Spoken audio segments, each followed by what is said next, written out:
मैं उस परमात्मा सावण कृपाल दे चरनां विच नमस्कार करदा हां जिन्हां ने साडी गरीब आत्मा ते रहम कीता, दया कीती और अपने जश करन दा मौका दिता है। महाराज सावण सिंह कहंदे हुंदे सीगे कि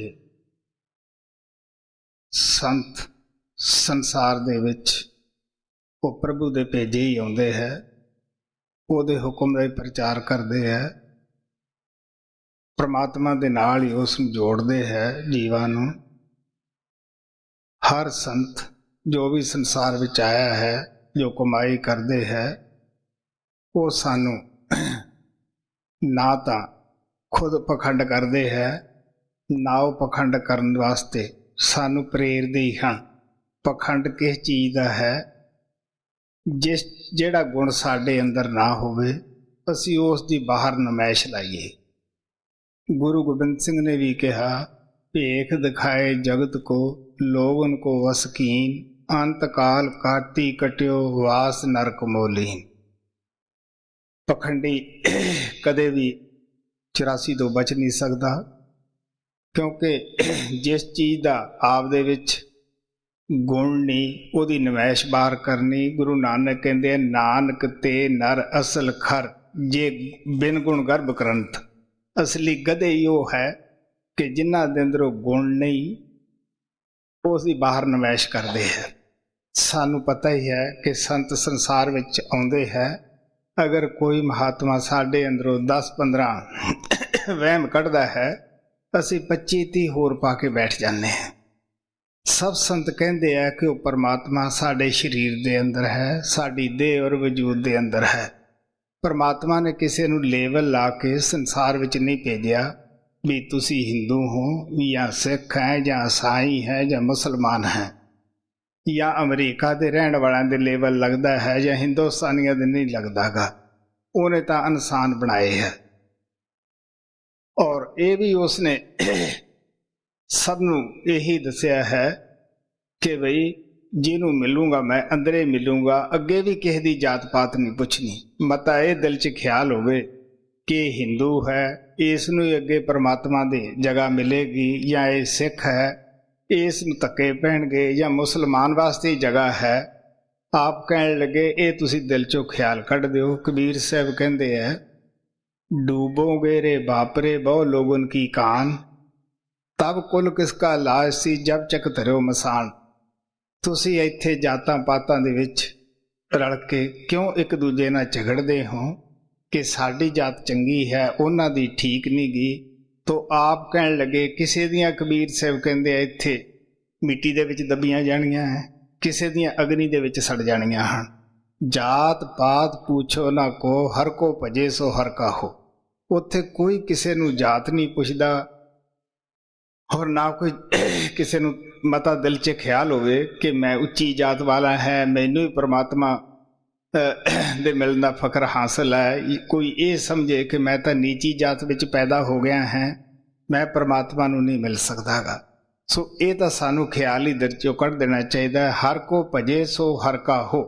ਸਾਨੂੰ ਪਤਾ ਹੈ ਕਿ ਅਸਮਾਨ ਦੇ ਉੱਪਰੋਂ ਸੂਰਜ ਰੋਸ਼ਨੀ ਦਿੰਦਾ ਹੈ, ਕੀ ਉਹ ਗਰੀਬਾਂ ਨੂੰ ਨਹੀਂ ਦਿੰਦਾ, ਅਮੀਰਾਂ ਨੂੰ ਦਿੰਦਾ ਹੈ, ਜਾਂ ਅਮੀਰਾਂ ਨੂੰ ਹੀ ਰੋਸ਼ਨੀ ਦਿੰਦਾ ਹੈ, ਗਰੀਬਾਂ ਨੂੰ ਨਹੀਂ ਦਿੰਦਾਗਾ। ਜੋ ਸੂਰਜ ਇੱਕ ਹੈ, ਉਹਦੇ ਵਿੱਚੋਂ ਕਿਰਨਾਂ ਜਿਹੜੀਆਂ ਨਿਕਲਦੀਆਂ ਹਨ, ਜਦ ਕੋਈ ਸੂਰਜ ਦੀ ਜਾਤ ਨਹੀਂ ਗੀ ਤਾਂ ਕਿਰਨਾਂ ਦੀ ਕਾਸਦੀ ਹੈ। ਕਿਰਨ ਦੀ ਕੀ ਹੈ? ਉਹ ਪਰਮਾਤਮਾ ਇੱਕ ਸੂਰਜ ਦੀ ਤਰ੍ਹਾਂ ਹੈ, ਔਰ ਆਤਮਾ ਸਾਡੀ ਉਸ ਦੀ ਇੱਕ ਕਿਰਨ ਹੈ। ਜਦ ਕੋਈ ਪਰਮਾਤਮਾ ਦੀ ਜਾਤ ਨਹੀਂ ਗੀ ਤਾਂ ਸਾਡੀ ਆਤਮਾ ਦੀ ਕੀ ਜਾਤ ਹੋ ਸਕਦੀ ਹੈ?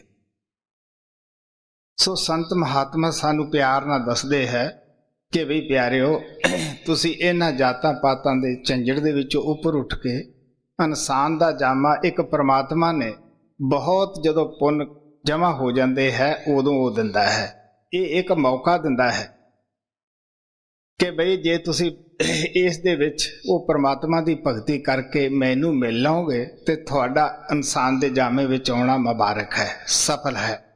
ਜੇ ਇੱਕ ਵਾਰੀ ਇਨਸਾਨ ਦਾ ਜਾਮਾ ਹੱਥ 'ਚੋਂ ਨਿਕਲ ਗਿਆ, ਪਤਾ ਨਹੀਂ ਕਿੱਥੇ ਜਾ ਕੇ ਜਨਮ ਹੋ ਜਾਏਗਾ। ਭੁੱਲੇ ਭਟਕੇ ਅਸੀਂ ਪਰਮਾਤਮਾ ਦੀ ਤਰਫ ਨਾ ਆ ਸਕੀਏ। ਗੁਰੂ ਸਾਹਿਬ ਪਿਆਰ ਨਾਲ ਕਹਿੰਦੇ ਆ, 1,84 ਜੋਨ ਸਵਾਈ ਮਾਨਸ ਕੋ ਪ੍ਰਭ ਦੀ ਵਡਿਆਈ। ਇਸ ਪੌੜੀ ਤੇ ਜੋ ਨਰ ਚੂਕੇ ਸੋ ਆਏ ਜਾਏ ਦੁੱਖ ਪਾਏਂਦਾ। 1,84 ਜੀਆ ਜੂਨ ਦੇ ਵਿੱਚੋਂ ਵਡਿਆਈ ਸਿਰਫ ਇਨਸਾਨ ਦੇ ਜਾਮੇ ਨੂੰ ਹੈ। ਔਰ ਇਹ ਆਖਰੀ ਸੀढ़ी ਦਾ ਸਟੈਪ ਹੈ। ਅਗਰ ਅਸੀਂ ਚੱਕਾਂਗੇ ਤਾਂ ਕੋਠੇ ਦੀ ਛੱਤ ਤੇ ਚੜ੍ਹ ਜਾਵਾਂਗੇ, ਅਗਰ ਪੈਰ ਫਿਸਲ ਜਾਂਦਾ ਤਾਂ ਥੱਲੇ ਗਿਰ ਜਾਵਾਂਗੇ। ਇਸ ਜਾਮੇ ਦੇ ਵਿੱਚ ਬੈਠ ਕੇ ਅਗਰ ਅਸੀਂ ਪਰਮਾਤਮਾ ਦੀ ਭਗਤੀ ਕਰਾਂਗੇ ਤਾਂ ਪਰਮਾਤਮਾ ਨੂੰ ਨਾਲ ਮਿਲਾਪ ਕਰ ਲਾਂਗੇ। ਅਗਰ ਅਸੀਂ ਇਹਦੇ ਵਿੱਚ ਆਪਣੀ ਜ਼ਿੰਮੇਵਾਰੀ ਤੋਂ ਦੂਰ ਜਾਂਦੇ ਹਾਂ, ਭੈੜੇ ਖੋਟੇ ਕਰਮ ਕਰਦੇ ਹਾਂ, ਤਾਂ ਫਿਰ ਅਸੀਂ 84 ਵਿੱਚ ਨੀਚੇ ਗਿਰ ਜਾਵਾਂਗੇ। ਸੋ ਇਸ ਵਾਸਤੇ ਸੰਤ ਮਹਾਤਮਾ ਸਾਨੂੰ ਪਿਆਰ ਨਾਲ ਦੱਸਦੇ ਹੈ ਕਿ ਅੱਗੇ ਕੋਈ ਜਾਤ ਪਾਤ ਨਹੀਂ ਪੁੱਛਦਾਗਾ, ਔਰ ਨਾ ਕੋਈ ਸੰਤ ਮਹਾਤਮਾ ਸਾਨੂੰ ਅੰਧ ਵਿਸ਼ਵਾਸ ਦੇਣ ਵਾਸਤੇ ਆਉਂਦਾ ਹੈ। ਇੱਕ ਦਫਾ ਦੀ ਗੱਲ ਹੈ, ਮਹਾਰਾਜ ਕਿਰਪਾਲ ਮੇਰੇ ਪਿਛਲੇ ਪਿੰਡ ਬੈਠੇ ਸਨ। ਉੱਥੇ ਕੋਈ ਭੇਡਾਂ ਦਾ ਏਜੜ ਜਾ ਰਿਹਾ ਸੀਗਾ। ਉਹ ਹਰ ਇੱਕ ਭੇਡਾਂ ਅਸੀਂ ਤੁਰਦੀਆਂ ਦੇਖਦੇ ਹੀ ਹਾਂ, ਇੱਕ ਦੂਸਰੀ ਦੇ ਉਹਨਾਂ ਦਾ ਲੱਤਾਂ ਦੇ ਵਿੱਚ ਸਿਰ ਦਿੱਤਾ ਹੋਇਆ ਸੀਗਾ। ਤੁਰੀਆਂ ਜਾਂਦੀਆਂ ਸੀ, ਨਾ ਇੱਧਰ ਦੇਖਣਾ ਨਾ ਇੱਧਰ ਦੇਖਣਾ ਹੈ। ਮਹਾਰਾਜ ਹੱਸ ਕੇ ਕਹਿਣ ਲੱਗੇ ਕਿ ਦੁਨੀਆ ਦੀ ਆਹ ਚਾਲ ਹੈ। ਸੰਤ ਸਾਡੇ ਵਿੱਚੋਂ ਭਰਮ ਕੱਢਦੇ ਹੈ, ਵਹਿਮ ਕੱਢਦੇ ਹੈ। ਸਾਡੀ ਫੇਰ ਆਹ ਚਾਲ ਹੈ, ਅਸੀਂ ਦੁਨੀਆ ਦੀ ਚਾਲ ਨੂੰ ਛੱਡ ਕੇ ਖੁਸ਼ ਨਹੀਂ ਗਏ। ਤੁਹਾਡੇ ਅੱਗੇ ਚਰਨਦਾਸ ਜੀ ਮਹਾਤਮਾ ਦੀ ਬਾਣੀ ਰੱਖੀ ਜਾਂਦੀ ਹੈ। ਚਰਨਦਾਸ ਜੀ ਅਲਵਰ ਦੇ ਅੰਦਰ ਹੋਏ ਹੈ, 17ਵੀਂ ਸਦੀ ਦੇ ਅੰਦਰ। ਬੜੇ ਅੱਛੇ ਕਮਾਈ ਵਾਲੇ ਮਹਾਤਮਾ ਸਨ। ਮੈਨੂੰ ਕਈ ਦਿਨ ਹੋ ਗਏ, ਕਦੇ ਮੈਂ ਗੁਰੂ ਨਾਨਕ ਦੀ ਬਾਣੀ ਦਾ ਸ਼ਬਦ ਲੈਣਾ, ਕਦੇ ਕਬੀਰ ਸਾਹਿਬ ਜੀ ਦਾ। ਸਾਡਾ ਮਤਲਬ ਇਹਨਾਂ ਮਹਾਤਮਾ ਦੀ ਕਈਆਂ ਦੀ ਬਾਣੀ ਲੈਣ ਦਾ ਇਹੀ ਹੁੰਦਾ ਹੈ ਕਿ ਹਰ ਮਹਾਤਮਾ ਦਾ ਇੱਕੋ ਹੀ ਉਪਦੇਸ਼ ਹੁੰਦਾ ਹੈ ਕਿ ਉਹ ਪਰਮਾਤਮਾ ਅੰਦਰ ਹੈ, ਉਹ ਸਭ ਦਾ ਇੱਕ ਹੈ। ਉਹਦੇ ਮਿਲਣ ਦਾ ਜੋ ਸਾਧਨ ਔਰ ਤਰੀਕਾ ਹੈ ਉਹ ਵੀ ਇੱਕੋ ਹੀ ਹੈ। ਮੈਂ ਕੱਲ ਗੁਰੂ ਨਾਨਕ ਦਾ ਸ਼ਬਦ ਦੱਸਿਆ ਸੀ ਕਿ ਜਦ ਉਹਨਾਂ ਦੇ ਅੱਗੇ ਬੇਨਤੀ ਕੀਤੀ ਗਈ ਕਿ ਮਹਾਰਾਜ ਜੀ ਸੱਚਾ ਸੰਤ ਕੌਣ ਹੈ, ਕੀ ਉਹ ਪੜ੍ਹਿਆ ਲਿਖਿਆ ਹੈ, ਕੀ ਉਹ ਖਾਸ ਕਿਸਮ ਦੇ ਕੱਪੜੇ ਰੱਖਦਾ ਹੈ, ਤਾਂ ਗੁਰੂ ਨਾਨਕ ਨੇ ਬੜੇ ਪਿਆਰ ਨਾਲ ਦੱਸਿਆ ਸੀ, ਨਹੀਂ ਬਈ ਉਹ ਪਰਮਾਤਮਾ ਜੋ ਸਾਡੀ ਆਤਮਾ ਹੈ ਉਸ ਪਰਮਾਤਮਾ ਦੀ ਅੰਸ਼ ਹੈ। ਇਹ ਸੱਚਖੰਡ ਦੇ ਰਹਿਣ ਵਾਲੀ ਹੈ। ਉਸ ਤੋਂ ਵਿਛੜ ਕੇ ਮਨ ਮਾਇਆ ਦੇ ਦੇਸ਼ ਵਿੱਚ ਆ ਗਈ ਹੈ। तो परमात्मा दे मिलन दा जो रस्ता है वो साडे जिस्म दे अंदर है। आप कहते घर में घर दिखाए दे सो सतगुर पुरख सो जान। जो महात्मा सानू इस घर दे अंदरों वो परमात्मा दा घर जिथों कि साडी आत्मा है उस रस्ते ते पा देवे, उस दे नाल जोड़ देवे। उन्होंने तुसी संत कह लो, उन्होंने गुरु कह लो, चाहे जो मापिया ने नाम रखा है ओदा ओ ले लो, ओदे नाल कोई फर्क नहीं पैंदागा। सो इस वास्ते आ प्यार दे नाल कहंदे है कि वो भाई संत है। वो ना खास किस्म के कपड़े रखता है, उन्हां दा खास एक मिशन हुंदा है। की हुंदा है कि जद भी वो संसार दे अंदर आउंदे है वो सानू प्यार नाल कहंदे है कि भी देखो प्यारिओ, अपना जो पेट पालना है वो दसां नौहां दी किरत करके पालो। जैसा खाए अन्न वैसा होए मन। अगर असी अच्छा अन्न कमा के अपनी दसां नौहां दी किरत दा खावांगे उहदा साडे उत्ते बड़ा अच्छा असर होएगा। वो खुद भी एक नमूने दी जिंदगी बतीत करते हैं। किसी महात्मा दी बाणी पढ़ो, गुरु नानक ने कहा सी ना बई गुरु पीर सदाए मंगण जाए ताके मूला लगी पाए। आप कहने लगे गुरु पीर सदा के फिर सिखां सेवकां दे उत्ते वो पढ़दा है, आस रखता है, कहते ऐसे दे तां पैरां ते मत्था भी नहीं टेकना। तो आप कहने लगे कैसा महात्मा, काल खाए कुछ हथों दे नान करा पछाणे से, जो खुद दसां नौहां दी किरत करके आप लंगर दे विच पाउंदा है। ऐसे नूं परमात्मा बूहा खोलता है। सो इस वास्ते सब तो पहला वो सानू दसदे है कि बई जे बुरा अन्न खाओगे तो वह बुरा असर होएगा। महाराज सावन सिंह एक कहानी सुनाते हुंदे सीगे। कोई माता बड़ी कमाई वाली सी और वो आपदा कतना कत के गुजर करती सी। सामने उहदे वेसवा दा घर सीगा। जदों वेसवा ने आपदा लंप जगाउणा उसने फौरन आपदा लंप बजा देना। कि मैनू की जरूरत है हुण तेल नूं खर्च करन दी। ਉਹਦੇ प्रकाश के अंदर उसने अपना सूत्र कतना। हौली हौली उसके भजन के उत्ते असर पै गया, क्योंकि धुंधलापन आ गया, आत्मा का शीशा जिहड़ा सीगा वो काला हो गया। उन्हें महात्मा को बेनती की है कि जी मेरा भजन पहला तो मैं काफ़ी चढ़ाई सी उपर, मैं अंदरले मंडलों ते जाती सी, हुण मैं जा नहीं रही। उन्होंने बथेरा कहा तू घर में कोई चिंता करती होएगी या इस तरह कोई थोड़े घर च नुकसान होएगा। वो माता कहती नहीं, वो कहते अच्छा असी तेरे घरे अज विश्राम करते हैं। महात्मा उहदे घर अंदर रहे। जो शाम हुई तो पहला तो माता ने आपदा लंप लाया रोज की तरह। जब वेसवा का लंप जगया उन्हें फौरन अपने लंप के उपर बुझा दिता, फूक ला दी और ਉਹਦੇ प्रकाश विचों कत्तण लगी। महात्मा उन्होंने कहन लगे देख भी बेटा तू आपदी कमाई दे अंदर, अच्छी कमाई दे अंदर तू नुक्स पा रही है, तो अपने प्रकाश दे भी सूत्र कत। हुण तुसी देख सकते हो जब इन्ना इन्ना भी भजन ते असर हो सकता है। फिर मैं दसदा हुन्ना निजामुद्दीन औलिया दी, जद वो शुरू दे विच जिमींदारा करते हुंदे सीगे, वो अपना जिहड़े बलद हुंदे सीगे उन्हां दे छिकला पा के लिजांदे हुंदे सीगे भी मता मेरी किसी दी फसल ही खा लैण। मौलवी लोग जुमे दियां रोटियां मंग लियाउंदे है, वो हफ्ता सका लेंदे है।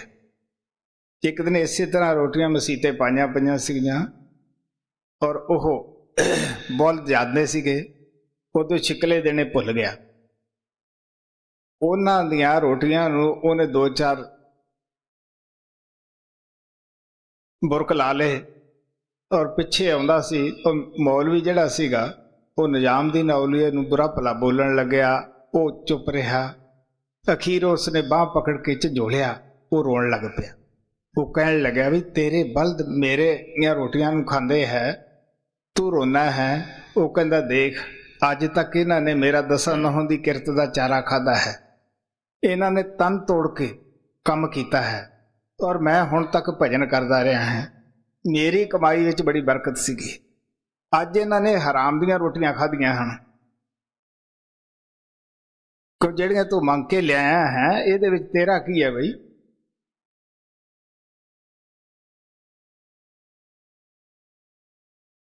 तो कहण लग्या ये रोटियां खाणगे, ये तन तोड़ के काम नहीं करनगे, मैं इन्हां दी कमाई खाऊंगा, मेरे भजन ते असर होएगा। उस तो बाद संत कहते हैं कि देखो बई वह सत्संग इसे चीज़ की दवाई है। तुहाडे अगे महात्मा चरणदास की बाणी रखी जाती है। तो क्योंकि आम तौर के उत्ते मैनू बहुत सारे मिलते हैं जिहड़े कि मेरा टाइम इन्हां गल्लां दे विच ही बर्बाद करते हैं। कोई कहंदा जी मैनू किसी ने कुछ करा दिता, कोई कहंदा जी साडी देवी गुस्से हो गई, कोई कहंदा जंड वाला गुस्से हो गया। क्योंकि सानू पता है कि अजकल हथियार बदल गए, किन्ने किन्ने लोगों ने आउण जाण दे साधन बदल गए है। जिहड़ा असीं महीनिਆਂ दे विच सफर करते सी वो घंटिਆਂ 'ਚ कर लेने हैं। दुनिया चंद्रमा ते पहुंच गई है, किन्नी किन्नी साइंस दे विच तरक्की कीती है, लेकिन जिहड़े साडे दिल दिमाग है और वो साडे उत्थे ही खड़े है। मामूली गल है, साडे पिंडां दे अंदर अगर अग्नि जालते हैं ਉਹਦੇ ਵਿੱਚ ਉਹਨੇ लकड़ी ने चिर चिर करी, अगर गिल्ली है तो उन्हें करना ही है। तो बुढ़ियां कहणगियां कोई निंदा करता है।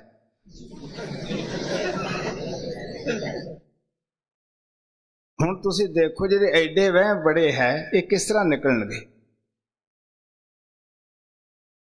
सो चरणदास की बाणी गौर नाल सुनने वाली है। शब्द तो मैं गुरु नानक दा लिया सीगा, पर दिल दे विच अज मैनूं ज्यादा इसे किस्म दे मिले, तो मैं इस वास्ते तुहानूं सुणाउणा है। जी। कर्म परम का निषेध शब्द 8वां। राग गौरी चरणदास जी की बाणी भाग पहला पन्ना 50। सब जग परम भुलाना ऐसे, सब जग परम भुलाना ऐसे। ऊंट की पूंछ से ऊंट बंध्यो ज्यों, पेड़ चाल है जैसे। ਹੁਣ ਆ ਪਿਆਰ ਨਾਲ ਕਹਿੰਦੇ ਆ ਕਿਸ ਦਾ ਨਾਂ ਲਈਏ, ਕਿਹਦਾ ਨਾਂ ਲਈਏ। ਕਹਿੰਦੇ ਸਾਰਾ ਜੱਗ ਹੀ ਭਰਮ ਦੇ ਵਿੱਚ ਭੁੱਲਿਆ ਬੈਠਾ ਹੈ। ਜਿਸ ਤਰ੍ਹਾਂ ਊਂਠ ਦੀ ਪੂਛ ਨਾਲ ਇੱਕ ਊਂਠ ਬੰਨ੍ਹ ਦਈਏ, ਬੇਸ਼ੱਕ ਅਗਲਾ ਖੱਡ 'ਚ ਡਿੱਗਦਾ ਹੈ, ਉਹ ਪਿੱਛੇ ਉਹਦੇ ਪਿੱਛਾ ਨਹੀਂ ਛੱਡਦੇ ਗੇ। ਮਹਾਰਾਜ ਸਾਵਣ ਸਿੰਘ ਕਹਿੰਦੇ ਹੁੰਦੇ ਸੀ, ਭੇਡਾਂ ਦੇ ਵਾੜੇ ਨੂੰ ਅੱਗ ਲੱਗ ਗਈ, ਗਾਂਵ ਵਾਲੇ ਲੋਕਾਂ ਨੇ ਤਰਸ ਕੀਤਾ ਉਹਨਾਂ ਨੂੰ ਛਡਾਉਣ ਵਾਸਤੇ, ਲੇਕਿਨ ਉਹ ਸੁਸਾਇਟੀ ਨਹੀਂ ਛੱਡਦੀਆਂ, ਉਸੇ ਪਾਸੇ ਜਾ ਕੇ ਸੜ ਜਾਂਦੀਆਂ ਹਨ।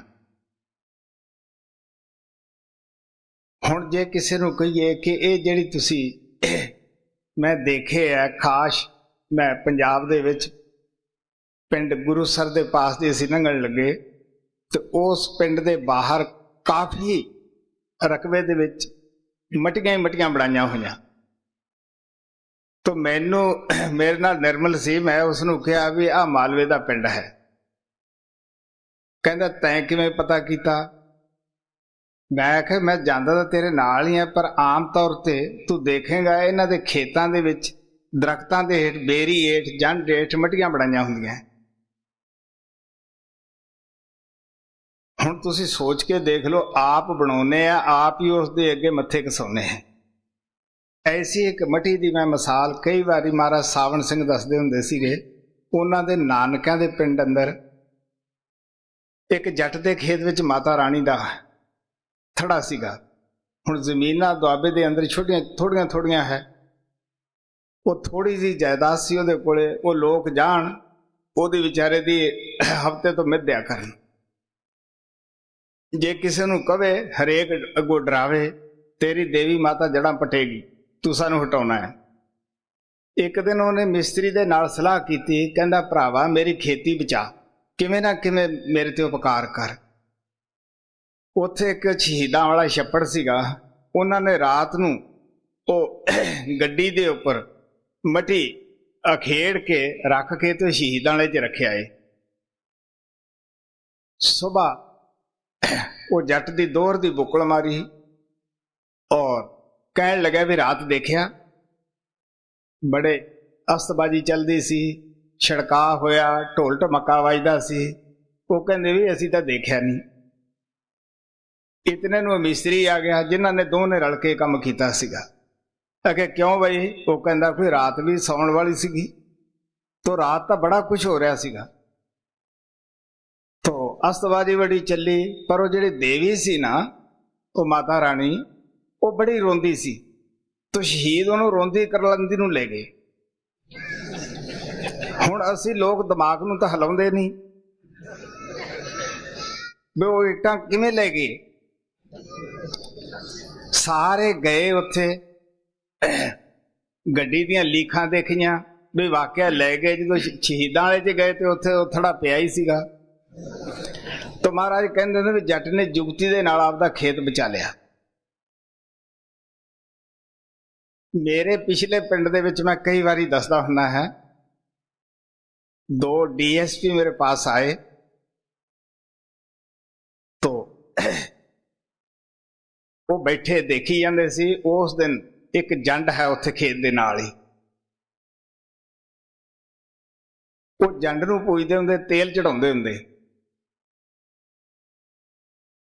ਉਹ ਸਾਰਾ ਕੁਝ ਦੇਖੀ ਗਏ। ਮਾਲਵੇ ਦੀਆਂ ਬੁੜੀਆਂ ਆਈਆਂ, ਉਹਨਾਂ ਦਾ ਖੂਬ ਖੁੱਲੇ ਗਰਾਰੇ ਪਾਏ ਹੋਏ, ਘੱਗਰੇ ਪਾਏ ਹੋਏ ਔਰ ਵੱਡੇ ਵੱਡੇ ਝੁੰਡ ਕੱਢੇ ਹੋਏ।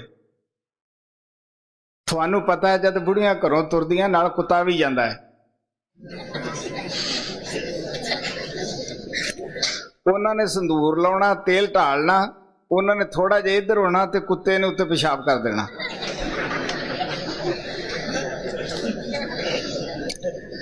ਮੈਨੂੰ ਉਹ ਸਾਹ ਪੁੱਛਣ ਲੱਗੇ ਕਿ ਮੈਂ ਕਿ ਅੰਧ ਵਿਸ਼ਵਾਸ ਹੈ, ਹੋਰ ਕੁਛ ਨਹੀਂ, ਅੰਧ ਵਿਸ਼ਵਾਸ ਹੈ। ਇਸੇ ਤਰ੍ਹਾਂ ਮੇਰੇ ਪਾਸ ਇੱਥੇ ਭਗਤ ਰਹਿੰਦਾ ਹੁੰਦਾ ਸੀਗਾ, ਮੈਂ ਉਹਦੇ ਘਰੇ ਗਿਆ, ਕੋਈ ਮਾਲਕ ਦੀ ਮੌਜ ਸੀ, ਉਹਦੇ ਘਰੇ 8-10 ਥਾਨ ਬਣਾਏ ਹੋਏ। ਮੇਰੇ ਬੈਠੇ ਬੈਠੇ ਦਿਲ 'ਚ ਖਿਆਲ ਆਇਆ, ਮੈਂ ਆਖਿਆ ਬਈ ਹੁਣ ਆਏ ਹੈ, ਇਹਨੇ ਮੇਰੀ ਕਈ ਸਾਲ ਸੇਵਾ ਕਰੀ ਹੈ। ਮੈਂ ਉਹਨੂੰ ਕਿਹਾ ਵੀ ਤੂੰ ਹਿੰਮਤ ਕਰ, ਜਿੰਨੇ ਵੀ ਹੈਗੇ ਸਾਰਿਆਂ ਦੇ ਔਖਾ ਤਾਂ ਹੋਏਗਾ, ਬਾਹਰ ਸਿੱਟਿਆ। ਉਹਨਾਂ ਦਾ ਬੁੜਾ ਮੈਨੂੰ ਕਹਿਣ ਲੱਗਾ ਜੀ ਭਲਾ ਤੁਹਾਡੇ ਹੁੰਦੇ ਤਾਂ ਇਹ ਬੋਲਦੇ ਨਹੀਂ, ਤੋ ਜੇ ਮਗਰੋਂ ਸਾਨੂੰ ਤੰਗ ਕਰਨ ਲੱਗੇ। ਮੈਂ ਆਖਿਆ ਮੈਂ ਵਾਅਦਾ ਕਰਦਾ ਵੀ ਗੱਡੀ ਮੇਰੇ ਕੋਲ ਹੈਗੀ ਹੈ, ਮੈਂ ਨਾ ਤੇਲ ਦਾ ਪੈਸਾ ਲਵਾਂ, ਮੈਂ ਖੁਦ ਹੀ ਆ ਜਾਊਂਗਾ, ਤੇ ਹੁਣ ਬੋਲ ਮਾਰ ਲੈ। ਇੱਥੇ ਅਸੀਂ ਨਾਮ ਦਿੰਦੇ ਹੁੰਦੇ ਆ, ਜਿਸ ਦੇ ਕਿਸੇ ਦੇ ਅਸੀਂ ਕਹਿੰਦੇ ਭਾਈ ਜੇ ਕਿਸੇ ਨੂੰ ਭੂਤ ਭਾਤ ਹੈ, ਕੋਈ ਤਵੀਤ ਜਿਹੜੇ ਹੈ ਉਹ ਸਾਡੇ ਸੇਵਾਦਾਰ ਨੂੰ ਫੜਾ ਦਿਓ, ਤੇ ਜੇ ਕੋਈ ਭੂਤ ਹੈ ਤਾਂ ਅਸੀਂ ਜ਼ਿੰਮੇਵਾਰ ਹੈ, ਉਸ ਨੂੰ ਸੱਦ ਲਓ, ਬੁਲਾ ਲਓ, ਜਾਂ ਤਾਂ ਉਹ ਤਾਂ ਸਾਡੇ ਕੋਲੇ ਕੋਈ ਲਿਆਓ, ਅਸੀਂ ਦੇਖੀਏ। तो लकमान हकीम और 73 मुर्दे ਨੂੰ ਤਾਂ ਜਿੱਦਾਂ ਕਰ ਸਕਦੇ ਸੀਗੇ, ਲੇਕਿਨ ਵਹਿਮ ਦੀ ਦਵਾਈ ਉਹਨਾਂ ਕੋਲੇ ਵੀ ਨਹੀਂ ਸੀ। तो ਅਸੀਂ ਵਹਿਮ ਦੇ ਵਸ ਹੋ ਕੇ ਘਰਾਂ 'ਚ ਵੀ ਫਰਕ ਪਾ ਲੈਂਦੇ ਹਾਂ। ਸੋ ਇਸ ਵਾਸਤੇ ਆ ਪਿਆਰ ਨਾਲ ਕਹਿੰਦੇ ਹੈ ਕਿ ਸਾਰੀ ਦੁਨੀਆ ਭਰਮ ਦੇ ਵਿੱਚ ਹੈ। ਇਹ ਨਹੀਂ ਕਿ ਇਹਦੇ ਵਿੱਚ ਅਨਪੜ੍ਹ ਹੀ ਹੈ, ਪੜ੍ਹੇ ਲਿਖੇ ਵੀ ਇਸ ਭਰਮ ਦੇ ਸ਼ਿਕਾਰ ਹੈ ਜੀ। ऊंट की पूंछ से ऊंट बंध्यो ज्यों, पेड़ चाल है जैसे, खारे का सोर फूस कूकर की, देखा देखी चाली। ਜਿਵੇਂ ਇੱਕ ਗਧਾ ਬੋਲਦਾ ਹੈ, ਉਸ ਨੂੰ ਦੇਖ ਕੇ ਦੂਜੇ ਲੱਗ ਜਾਂਦੇ ਹੈ। ਇੱਕ ਕੁੱਤਾ ਰਾਤ ਨੂੰ ਥੋੜਾ ਜਿਹਾ ਭੌਂਕਦਾ ਹੈ, ਉਸ ਨੂੰ ਦੇਖ ਕੇ ਦੂਜੇ ਲੱਗ ਜਾਂਦੇ ਹੈ। ਇਸੇ ਤਰ੍ਹਾਂ ਜੇ ਕਈਆਂ ਨੂੰ ਕਹੀਏ ਵੀ ਪਿਆਰਿਓ ਬੱਚਿਓ ਤੁਸੀਂ ਇਸ ਤਰ੍ਹਾਂ ਕਿਉਂ ਕਰਦੇ ਹੋ, ਕਹਿੰਦੇ ਸਾਡਾ ਪੇ ਦਾਦਾ ਇਹ ਕੰਮ ਕਰਦਾ ਰਿਹਾ। ਦੱਸੋ ਜੀ, ਹੁਣ ਜੇ ਪੇ ਦਾਦਾ ਵਿਚਾਰਾ ਨੂੰ ਨਹੀਂ ਕੋਈ ਸਾਧੂ ਸੰਤ ਮਹਾਤਮਾ ਮਿਲਿਆ, ਉਹ ਭਰਮ ਦੇ ਵਿੱਚ ਜ਼ਿੰਦਗੀ ਕੱਢ ਗਿਆ, ਤੇ ਤੁਸੀਂ ਇਸ ਪਾਸੇ ਕਿਉਂ ਲੱਗੇ ਹੋ? ਸਾਡੇ ਪਿਤਾ ਜੀ ਮੈਨੂੰ ਕਹਾਣੀ ਸੁਣਾਉਂਦੇ ਹੁੰਦੇ ਸੀਗੇ, ਉਹ ਆਪਦੇ ਵੱਡੇ ਭਰਾ ਦਾ ਉਹਨਾਂ ਨੇ ਥਾਨ ਬਣਾਇਆ ਹੋਇਆ ਸੀਗਾ। ਇੱਕ ਦਿਨ ਗਏ, ਪ੍ਰਸ਼ਾਦ ਕਰਕੇ, ਮੈਨੂੰ ਵੀ ਸਾਥ ਲਿਆ, ਪਰਿਵਾਰ ਹੋਰ ਵੀ ਸੀਗਾ। ਅੱਗੇ ਗਏ ਤੇ ਗਿੱਦੜ ਦੀ ਉੱਪਰ ਟੱਟੀ ਕੀਤੀ ਪਈ।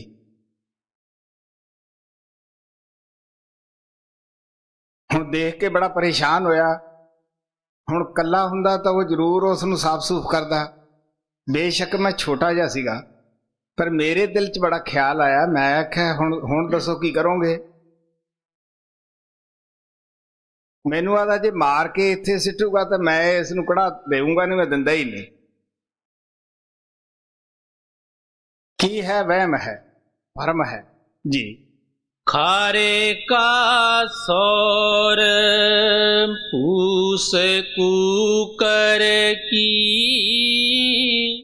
देखा देखी चाली, जैसे कलुआ जाहर पैरों, सेड मसानी काली, गांव भूमिया हित करतावे, जाए बटोही दौरे। ਇਸ ਵਾਸਤੇ ਆਪ ਕਹਿਣ ਲੱਗੇ ਜਿਹੜੇ ਅਸੀਂ ਦੇਵੀ ਦੇਵਤੇ ਬਣਾਏ ਹੁੰਦੇ ਹੈ, ਮੇਰੇ ਪਿਛਲੇ ਪਿੰਡ ਦਾ ਖਾਸ ਵਾਕਾ ਹੈ। ਆ ਪਾਗੀ ਬਾਂਦਰ ਦੇ ਕੋਲ ਜਿਹੜਾ ਹੈਡ ਹੈ, ਇਸ ਥਾਂ ਉਹਨਾਂ ਦਾ 1.5 ਮਰਬਾ ਜ਼ਮੀਨ ਦਾ ਸੀਗਾ। ਉਹ ਇਹ ਜੇ ਪਖੰਡੀਆਂ ਦੇ ਦਾ ਹੇਠ ਆਇਆ, ਹੱਥ ਦਿਖਾਉਣ ਦੀ ਆਦਤ ਸੀ। ਉਹਨਾਂ ਨੇ ਉਸ ਨੂੰ ਕਿਹਾ ਕਿ ਅੱਜ ਕੱਲ੍ਹ ਕਲਯੁਗ ਦੇ ਵਿੱਚ ਵੀ ਦੇਵਤੇ ਪ੍ਰਗਟ ਹੋ ਜਾਂਦੇ ਹੈ, ਪਰ ਇਹਨਾਂ ਦੇ ਕੋਈ ਹੋਮਣਾ ਨਹੀਂ ਕਰਦਾਗਾ। ਉਹ ਆਦਾ ਵੀ ਮੈਂ ਹੋਮਣਾ ਤੇ ਜਿੰਨਾ ਪੈਸਾ ਲੱਗੂ ਲਾ ਦੂੰਗਾ। ਉਸਨੇ 1.5 ਮਰਬਾ ਜ਼ਮੀਨ ਦਾ ਵੇਚ ਕੇ ਉਨੀ ਦਿਨੀ ਥੋੜੇ ਬਹੁਤੇ ਸਸਤੀ ਸੀ ਪੈਲੀ, 14-15 ਹਜ਼ਾਰ ਰੁਪਇਆ ਉਸਨੇ ਵਟਿਆ। ਮੇਰੀ ਵੀ ਆੜਤ ਗੰਗਾ ਨਗਰ ਉਸੇ ਜਗ੍ਹਾ ਤੇ ਸੀ ਜਿੱਥੇ ਉਹਦੀ ਸੀਗੀ। ਔਰ ਮਹਾਜਨ ਲੋਕ ਬੜੇ ਸਿਆਣੇ ਹੁੰਦੇ ਹੈ। ਉਹ ਜਦ ਉਹਨਾਂ ਦੇ ਅੜਿੱਕੇ ਆਇਆ ਠੱਗਾਂ ਦੇ, ਪਖੰਡੀਆਂ ਦੇ, ਉਹ ਕਹਿੰਦੇ ਵੀ ਤੂੰ ਕਿਹਨੂੰ ਪੈਸੇ ਦਿੰਦਾ ਹੈ? ਹੁਣ ਜੇ ਉਹ ਦੱਸੇ ਤਾਂ ਪਾਜ ਖੁੱਲੇ। ਉਸਨੇ ਉਹਨਾਂ ਨੂੰ ਪੈਸੇ ਚੁੱਪ ਕਰਕੇ ਦੇ ਦਿੱਤੇ। ਉਹ ਕਹਿੰਦੇ ਲੈ ਬਈ 35 ਦਿਨ ਤੂੰ ਜਾ ਕੇ ਐਸ ਮੰਤਰ ਦਾ ਜਾਪ ਕਰਦਾ ਰਹੀਂ। 52 ਲੱਖ ਰੁਪਈਆ 4 ਇੱਟਾਂ ਸਿਉਨੇ ਦੀਆਂ ਤੇਰੇ ਘਰੇ ਆ ਜਾਣਗੀਆਂ। ਰੋਜ਼ ਜਿਹੜੀ ਬੁਹਾਰੀ ਹੈ ਉਹ ਤੁਸੀਂ ਕੱਢੋ। ਹੁਣ ਜਿਹੜੀ ਸਾਰੀ ਜਾਇਦਾਦ ਸੀ ਉਹ ਉਹਨੇ ਫੜਾ ਦਿੱਤੀ। ਦਿਲ ਜਿਹੜਾ ਸੀਗਾ ਉਹ ਹੱਲਿਆ। ਘਰ ਵਾਲੀ ਰੋਜ਼ ਬੁਹਾਰੀ ਕੱਢਿਆ ਕਰੇ, ਸ਼ਬਦ ਬੋਲਿਆ ਕਰੇ ਵੀ ਸਾਡੇ ਘਰੇ ਇੰਨਾ ਧਨ ਆਏਗਾ। ਕੁਛ ਰੁਪਏ ਘਟ ਗਏ ਕਿਉਂਕਿ ਉਹਨਾਂ ਦੀ ਜ਼ਿਆਦਾ ਮੰਗ ਸੀ। ਜਦੋਂ ਰੁਪਏ ਘਟ ਗਏ ਮੇਰੇ ਪਾਸ ਆਇਆ, ਮੈਨੂੰ ਕਹਿਣ ਲੱਗਿਆ ਬਈ ਮੈਨੂੰ 5000 ਰੁਪਇਆ ਦੇ। ਉਹਨਾਂ ਦਿਨਾਂ 'ਚ ਪੈਸੇ ਬਣਦੇ ਬੜੇ ਔਖੇ ਸੀ। ਮੈਂ ਆਖਿਆ ਵੀ ਮੇਰੇ ਪਾਸ ਤਾਂ ਹੈ ਹੀ ਨਹੀਂਗਾ, ਆਪਦਾ ਗੁਜ਼ਾਰਾ ਮਸਾ ਕਰਦਾ ਹੈ। ਮੈਨੂੰ ਉਸਨੇ ਉਹ ਤਵੀਤ ਜੇ ਲਿਖੇ ਦਿਖਾਏ। ਕਹਿਣ ਲੱਗਿਆ ਆ ਦੇਖ, ਮੇਰੀਆਂ ਸਿਉਨੇ ਤੇ ਮਡਗਾਰਡ ਵਾਲੀਆਂ ਕਾਰਾਂ ਚੱਲਣਗੀਆਂ ਤਾਂ ਮੈਂ ਤੈਨੂੰ ਨਹੀਂ ਚੜਾਉਣਾ। ਮੈਂ ਆਖਿਆ ਭਰਾਵਾ ਸਾਨੂੰ ਸਾਡਾ ਹੀ ਸਾਈਕਲ ਚੰਗਾ ਹੈ। ਆਖਰ ਕੁਛ ਆਦਮੀਆਂ ਨੂੰ ਤਾਂ ਮਿਲੇ, ਕੁਛ ਨੂੰ ਨਾ ਮਿਲੇ। ਉਹ ਜਿਨ੍ਹਾਂ ਨੂੰ ਨਾ ਮਿਲਿਆ ਕੁਛ ਅੱਧ, ਉਹ ਆ ਕੇ ਦੱਸਣ ਲੱਗੇ ਸਾਡੇ ਪਿੰਡ 'ਚ। ਉਹ ਹੁਣ ਕਿਸੇ ਤੋਂ ਪਿੱਛਿਆ ਤਾਂ ਲੈਣ ਨਾ, ਉਹ ਬੰਦੇ ਨੂੰ ਭਾਲਣ, ਬੰਦੇ ਦਾ ਨਾਂ ਨਹੀਂ ਸੀ ਜਾਣਦੇ। ਅਖੀਰ ਉਹ ਬੈਠਾ ਹੋਇਆ ਸੀ ਘਰ ਦੇ ਵਿੱਚ। ਜਦੋਂ ਆਏ ਉਹਦੇ ਪਾਸ, ਜਦ ਉਹਦੇ ਪਾਸ ਆਏ ਉਹਨੂੰ ਵੇਖ ਕੇ ਕਹਿਣ ਲੱਗੇ ਭਗਤਾ ਮੱਥੇ ਦੀਆਂ ਫੁੱਟ ਗਈਆਂ ਤੇਰੀਆਂ। ਹੁਣ ਤੁਹਾਨੂੰ ਪਤਾ ਹੈ ਉਹ ਤਾਂ ਘਰੇ ਬੜੀ ਮਾਇਆ ਦੀ ਇੰਤਜ਼ਾਰ ਕਰਦੇ ਸੀ। ਕੋਈ ਘਰੇ ਆ ਕੇ ਕਿ ਤੇਰੀ ਤਕਦੀਰ ਫੁੱਟ ਗਈ ਹੈ, ਕਿੰਨਾ ਮੁਸ਼ਕਿਲ ਹੈ। ਆਖਰ ਉਹਨਾਂ ਨੇ ਦੱਸਿਆ ਬਈ ਤੇਰੇ ਨਾਲ ਆਹ ਕੁਛ ਹੋ ਗਿਆ। ਹੁਣ ਇਹ ਗੰਗਾ ਨਗਰ ਦਾ ਵਾਕਿਆ ਹੈ। ਉਹ ਜਿਹੜੇ ਤੋਤੇ ਜੇ ਲੈ ਕੇ ਬੈਠੇ ਹੁੰਦੇ ਆ, ਹੁਣ ਉਹਨਾਂ ਦਾ ਕੀ ਤੁਸੀਂ ਐਡਰੈਸ ਲਿਖਦੇ ਹੋ ਵੀ ਇਹ ਕੌਣ ਹੈ?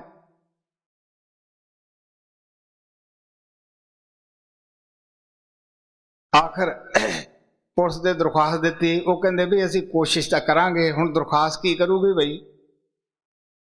ਤੋਂ ਹਾਲ ਤੱਕ ਉਸ ਨੂੰ ਪੈਸੇ ਨਹੀਂ ਮਿਲੇ। ਆਖਰ ਪਾਗਲ ਹੋ ਕੇ ਘਰੋਂ ਨਿਕਲ ਗਿਆ। ਤੇ ਮਸ਼ਹੂਰ ਵਾਕਾ ਹੈ।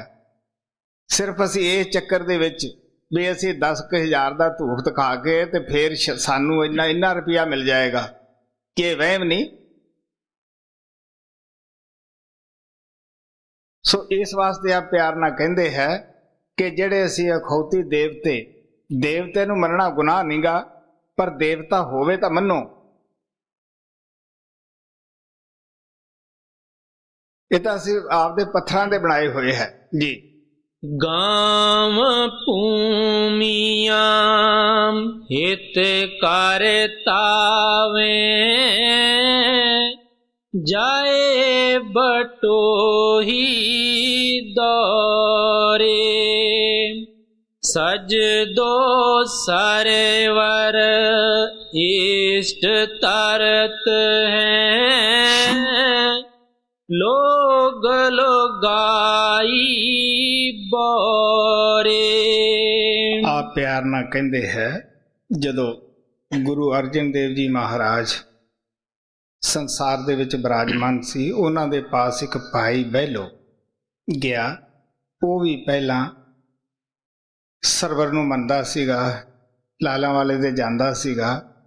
ਇੱਕ ਦਿਨ ਉਹਦਾ ਕਰਮ ਜਾਗਿਆ, ਵਾਪਸ ਆਉਂਦੇ ਦਾ ਗੁਰੂ ਦੇ ਨਾਲ ਉਹਦਾ ਮਿਲਾਪ ਹੋਇਆ। ਮਹਾਰਾਜ ਨੇ ਸਤਸੰਗ ਦੇ ਵਿੱਚ ਕਿਹਾ ਕਿ ਬਈ ਅਫਸੋਸ ਹੈ ਕਿ ਇੱਕ ਪਾਸੇ ਤਾਂ ਅਸੀਂ ਸਿੱਖ ਹੋਣ ਦਾ ਦਾਅਵਾ ਕਰਦੇ ਹਾਂ, ਦੂਜੇ ਪਾਸੇ ਅਸੀਂ ਮੁਸਲਮਾਨਾਂ ਦੀਆਂ ਕਬਰਾਂ ਨੂੰ ਵੀ ਜਾ ਕੇ ਮੰਨਦੇ ਹਾਂ। ਇਹ ਕਿਸ ਤਰ੍ਹਾਂ ਹੋਏਗਾ? ਦੋ ਘੋੜਿਆਂ ਤੇ ਚੜ੍ਹ ਕੇ ਬੰਦਾ ਮੰਜ਼ਿਲ ਤੇ ਨਹੀਂ ਪਹੁੰਚ ਸਕਦਾਗਾ, ਲੇਕਿਨ ਉਸ ਦੇ ਦਿਲ ਨੂੰ ਉਹ ਬਾਤ ਛੂਗੀ ਵੀ ਮੈਂ ਕੀ ਲੱਗਿਆ ਹੋਇਆ ਹੈ। ਫਿਰ ਇਹ ਵੀ ਦੱਸਿਆ ਵੀ ਕਦੇ ਜਿਹੜੇ ਉਹ ਪੀਰਖਾਨਾ ਘਰੇ ਬਣਾ ਕੇ ਰੱਖਿਆ, ਕਦੇ ਬੋਲੇ ਹੈ। ਉਸਨੇ ਘਰੇ ਆ ਕੇ ਉਹ ਪੀਰਖਾਨਾ ਢਾ ਦਿੱਤਾ। ਗੁਰੂ ਅਰਜਨ ਦੇਵ ਜੀ ਮਹਾਰਾਜ ਦੇ ਜਾ ਕੇ ਉਹਨੇ ਇੰਨੀ ਸੇਵਾ ਕਰੀ ਦਿਨ ਰਾਤ ਲੰਗਰ ਦੀ, ਬਹੁਤ ਜ਼ਿਆਦਾ। ਗੁਰੂ ਸਾਹਿਬ ਨੇ ਖੁਸ਼ ਹੋ ਕੇ ਉਹਨਾਂ ਨੂੰ ਮਾਲਵੇ ਦਾ ਕਾਰਦਾਰ ਥਾਪ ਦਿੱਤਾ। ਫਿਰ ਵੀ ਉਹਨੇ ਆਪਦੀ ਨਿਮਰਤਾ ਹੀ ਧਾਰਨ ਕੀਤੀ ਜੀ। ਸਾਜ ਦੋ ਸਾਰੇ ਵਰ ਇਸ਼ਟ ਤਰਤ ਹੈ, ਲੋਗ ਲੋਗਾਈ ਬੋਰੇ, ਰਾਖ ਪਾਵ ਸਵਾਨ ਗਰਧਵ ਕੋ, ਉनको ਲਾਏ ਜਿਮਾਵੇ। ਹੁਣ ਮਹਾਤਮਾ ਚਰਨਦਾਸ ਜੀ ਕਹਿੰਦੇ ਆ, ਅਸੀਂ ਕਿਤਨੇ ਲੋਕ ਭੁੱਲ ਵਿੱਚ ਹੈ, ਜਿਉਂਦੇ ਮਾਂ ਬਾਪ ਦੀ ਅਸੀਂ ਸੇਵਾ ਨਹੀਂ ਕਰਦੇਗੇ, ਜਿਉਂਦੇ ਤਾਂ ਉਹ ਵਿਚਾਰੇ ਭੁੱਖੇ ਹੈ, ਤੜਫਦੇ ਫਿਰਦੇ ਹੈ। ਜਦੋਂ ਉਹ ਸੰਸਾਰ ਛੱਡ ਜਾਂਦੇ ਹੈ, ਫਿਰ ਅਸੀਂ ਉਹਨਾਂ ਦੇ ਨਾਂ ਦੇ ਸਰਾਧ ਕਰਦੇ ਹਾਂ। ਜਾਂ ਉਹ ਕੁੱਤੇ ਖਾਂਦੇ ਆ, ਜਾਂ ਗਧੇ ਖਾਂਦੇ ਆ, ਜਾਂ ਕਾਂ ਖਾਂਦੇ ਆ। ਕਬੀਰ ਸਾਹਿਬ ਕਹਿੰਦੇ ਆ, ਜੀਵਤ ਪਿਤਰ ਨਾ ਮਾਨੇ, ਕੋਈ ਮੂਏ ਸਰਾਧ ਕਰਾਹੀ, ਪਿਤਰ ਵੀ ਵਪਰੇ ਕਊਆ ਖਾਵੇ ਕੋ ਕੋ ਖਾਈ। ਆਪ ਕਹਿਣ ਲੱਗੇ ਕਊਆ ਕੂਕਰ ਖਾਂਦੇ ਹੈ। ਤੇ ਜਿਉਂਦਿਆਂ ਦੀ ਤਾਂ ਉਹਨਾਂ ਦੀ ਅਸੀਂ ਪਰਵਾਹ ਨਹੀਂ ਕਰਦੇਗੇ, ਉਹਨਾਂ ਦੀ ਬਾਤ ਨਹੀਂ ਸੁਣਦੇਗੇ। ਮਰਿਆ ਪਿੱਛੋਂ ਉਹਨਾਂ ਦੇ ਨਾਂ ਦੇ ਉੱਤੇ ਅਸੀਂ ਕਿੰਨਾ ਦਾਨ ਕਰਦੇ ਹਾਂ। ਮੈਂ ਆਪਣੀ ਜ਼ਿੰਦਗੀ ਦਾ ਵਾਕਿਆ ਦੱਸਦਾ ਹੁੰਦਾ। ਉਹ ਪਰਿਵਾਰ ਇੱਥੇ ਬੈਠਾ ਵੀ ਹੈ, ਉਹਨਾਂ ਨੇ ਆਪਦੇ ਪਿਤਾ ਦਾ ਸਰਾਧ ਕੀਤਾ। ਮੈਨੂੰ ਉਹਨਾਂ ਨੇ ਚੋਣ ਵਿੱਚ ਲਿਆਂਦਾ ਕਿ ਆਪਾਂ ਉਹਦਾ ਉਹਨਾਂ ਨਾਲ ਪਿਆਰ ਸੀ, ਇਹਨਾਂ ਨੂੰ ਖਾਣਾ ਖਵਾਈਏ। ਜਦ ਮੈਨੂੰ ਖਾਣਾ ਉਹਨਾਂ ਨੇ ਖਵਾਇਆ, ਪਹਿਲਾਂ ਤਾਂ ਨਾ ਦੱਸਿਆ ਵੀ ਸਰਾਧ ਖਵਾਉਣੇ ਹੈ। ਖੈਰ ਜੋ ਮੈਂ ਖਾਣਾ ਖਾ ਹਟਿਆ, ਮੈਨੂੰ 5 ਰੁਪਏ ਮੱਥਾ ਟੇਕੇ। ਉਹਨੇ ਦਿਨੀ 1 ਰੁਪਇਆ ਦਿੰਦੇ ਹੁੰਦੇ ਸੀ। ਤਾਂ ਮੈਂ ਉਹਨਾਂ ਨੂੰ ਪੁੱਛਿਆ ਵੀ ਤੁਸੀਂ ਮੈਨੂੰ ਇਹ 5 ਰੁਪਏ ਕਿਉਂ ਦਿੰਦੇ ਹੋ? ਉਹ ਕਹਿਣ ਲੱਗੇ ਜੀ ਅਸੀਂ ਆਪਦੇ ਪਿਤਾ ਦੇ ਨਾਂ ਦਾ ਖਾਣਾ ਖਵਾਇਆ ਹੈ। ਮੈਂ ਕਿਹਾ ਵੀ ਮੇਰਾ ਮੂੰਹ ਕੋਈ ਲੈਟਰ ਬਾਕਸ ਹੈ ਵੀ ਇੱਥੇ ਖੀਰ ਪਾਈ ਉੱਥੇ ਨਿਕਲ ਜੂਗੀ?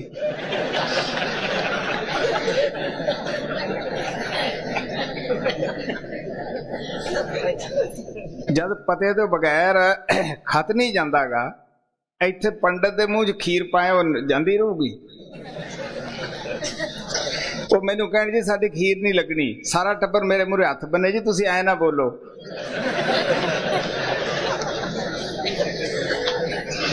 ਹਾਂ ਭਾਈ। ਰਾਖ ਪਾਵ ਸਵਾਨ ਗਰਧਵ ਕੋ, ਉनको ਲਾਏ ਜਿਮਾਵੇ, ਠੇਠ ਚਮਾਰਨ ਕੋ ਸਿਰ ਨਾਵੇਂ, ਊਚੀ ਜਾਤ ਕਹਾਵੇਂ, दूध पूत पाथर से मांगे, जाके मुख नह नासा। ਹੁਣ ਮਹਾਤਮਾ ਚਰਨਦਾਸ ਜੀ ਕਹਿੰਦੇ ਹੈ ਕਿ ਵੀ ਦੇਖੋ ਪੱਥਰਾਂ ਦੇ ਅੱਗੇ ਸਿਰ ਨਵਾਉਣੇ ਹੈ, ਜਿਹਦੇ ਮੂੰਹ ਨਹੀਂ, ਨਾਸਾਂ ਨਹੀਂ, ਸਾਹ ਨਹੀਂ ਲੈਂਦਾ, ਖਾਂਦਾ ਨਹੀਂ, ਉਹਨੂੰ ਕਹਿੰਦੇ ਆ ਕਿ ਸਾਨੂੰ ਤੂੰ ਦੁੱਧ ਵੀ ਦੇ, ਪੁੱਤਰ ਵੀ ਦੇ। ਦੱਸੋ ਬਈ ਜਿਹੜਾ ਆਪ ਧੁੱਪੇ ਛਾਵੇਂ ਨਹੀਂ ਹੋ ਸਕਦਾ, ਛਾਵੇਂ ਧੁੱਪੇ ਨਹੀਂ ਹੋ ਸਕਦਾ, ਉਹਦਾ ਕਸੂਰ ਹੈ ਜਾਂ ਸਾਡਾ ਕਸੂਰ ਹੈ ਬਈ? ਹਾਂ ਬਈ। दूध पूत पाथर से मांगे,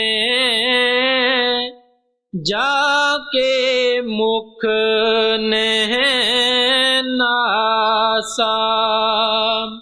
लपसी पपड़ी टेर करत हैं, वह न खावे मासा। ਉਹਦੇ ਅੱਗੇ ਜੋ ਚੰਗੀਆਂ ਚੰਗੀਆਂ ਮਠਿਆਈਆਂ ਦੇ ਲਾ ਕੇ ਢੇਰ ਲਾ ਦਿੰਨੇ ਹੈ, ਉਹਨੇ ਮਾਸਾ ਨਹੀਂ ਖਾਣਾਗਾ। ਜਿਹੜੇ ਅਸੀਂ ਪੁਜਾਰੀ ਰਾਖੇ ਬੈਠੇ ਹੁੰਦੇ ਆ, ਲੋਕਾਂ ਨੂੰ ਕਹਾਣੀਆਂ ਕੜ ਕੜ ਕੇ ਸੁਣਾਈਆਂ ਹੁੰਦੀਆਂ ਹਨ, ਉਹ ਸਾਰਾ ਭੋਗ ਵਗੈਰਾ ਲਾ ਲੈਂਦੇ ਹੈ। ਸੋ ਇਸ ਵਾਸਤੇ ਆ ਪਿਆਰ ਨਾਲ ਕਹਿੰਦੇ ਹੈ ਕਿ ਇੰਨਾ ਅੰਧ ਵਿਸ਼ਵਾਸ ਕਿੰਨਾ ਫੈਲਿਆ ਹੋਇਆ ਹੈ ਜੀ।